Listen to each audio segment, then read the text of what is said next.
Aïssatou Gueye-Ba. À la présentation, Pape Abdoulaye Dieye assure la mise en onde de ce journal.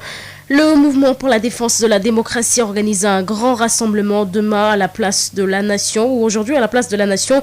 Objectif de cette marche pacifique est d'exiger la libération des otages politiques. D'ailleurs, le maire de Gueule-Tapée Fass Colobane alerte sur les dangers que cela peut engendrer aux écoles et autres commerces. Ousmane Ndoye émet son énième cri du cœur et interpelle les autorités ou les organisations. Nous l'écoutons avec Biram Ndiaye. Moi je râle tous les jours quand je vois des gens ici faire des marches. C'est bien de revendiquer ses droits. Mais on oublie qu'à côté de cette place, qui est une place mythique, il y a des écoles. C'est pendant les heures de classe que se passent les événements qui se passent ici.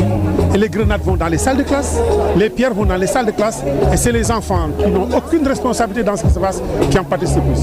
Je lance tout le temps cet appel-là, parce qu'il faut qu'on prenne conscience que cette place-là, elle doit être une place de référence.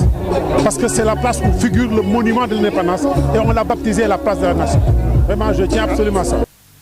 Ce jeudi, Kilifeu du mouvement Y'en a marre a bénéficié d'un retour de parquet. Il a été interpellé pour les motifs suivants: trouble à l'ordre public, participation à une manifestation non autorisée, rébellion et outrage à un agent.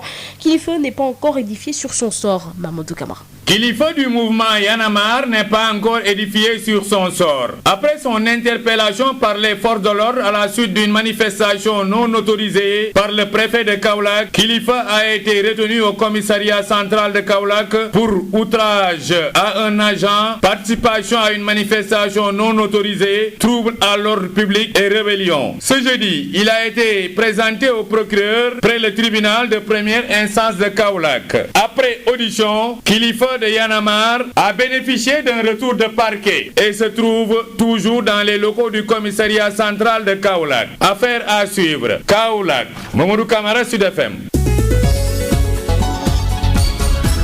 Aïssatou Gueye-Ba. ci kaddu gi Pape Abdoulaye Dieye moo nekk ci machine bi jërë ngeen jëf ci teewlu mi. xibaar yi ñu doore ko nag ak mouvement pour la défense de la démocratie di mouvement M2D nga xamal nag dina amal tey ab ndaje ab ndaje foofee ca place de la nation mu ci woon ak askanu Sénégal li mu bëgg nag wala ñu mi namm ci ndaje mi ni mel nag mooy daal di mettitlu otage yi nga xamante ne wala sax ay yenn ci seen naatongo yi nga xamante ne tegoon nañ leen yoxo ci weeru mars bi ñuy génn wala sax ci jamonoy xët-xët yi ñu nemmeeku ci weeru mars bi ñu génn.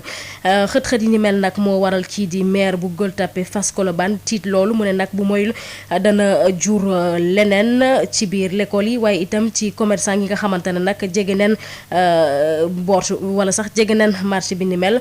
Ousmane Ndoye tiit loolu mu daal di nag woo ñi di organisateurs yi ñu daal see artu dañ koy teewlu ci micro bi Ramadia. damay wax toujours ma jooy ko.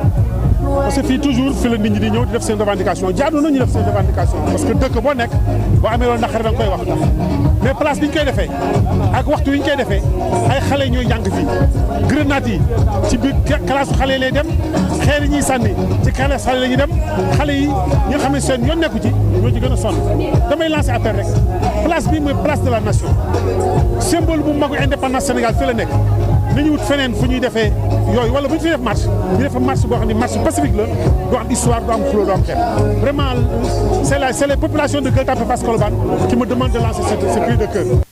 bokk ci manifestation bu nu autorisé wul moo waral daal ñu daal di tegoon yoxo kii di kilifa bu mouvement Y'en a marre ñu ñuy xamal sax ne nekk démb daal moom daal nay bénéficier ci lu ñu naan retour de parquet ñu koy toppee nag trouble à l'ordre public ak yeneen i mbir kilifa nag mu mel ni dese naa génn ci mbir moomee Mamadou Kamara.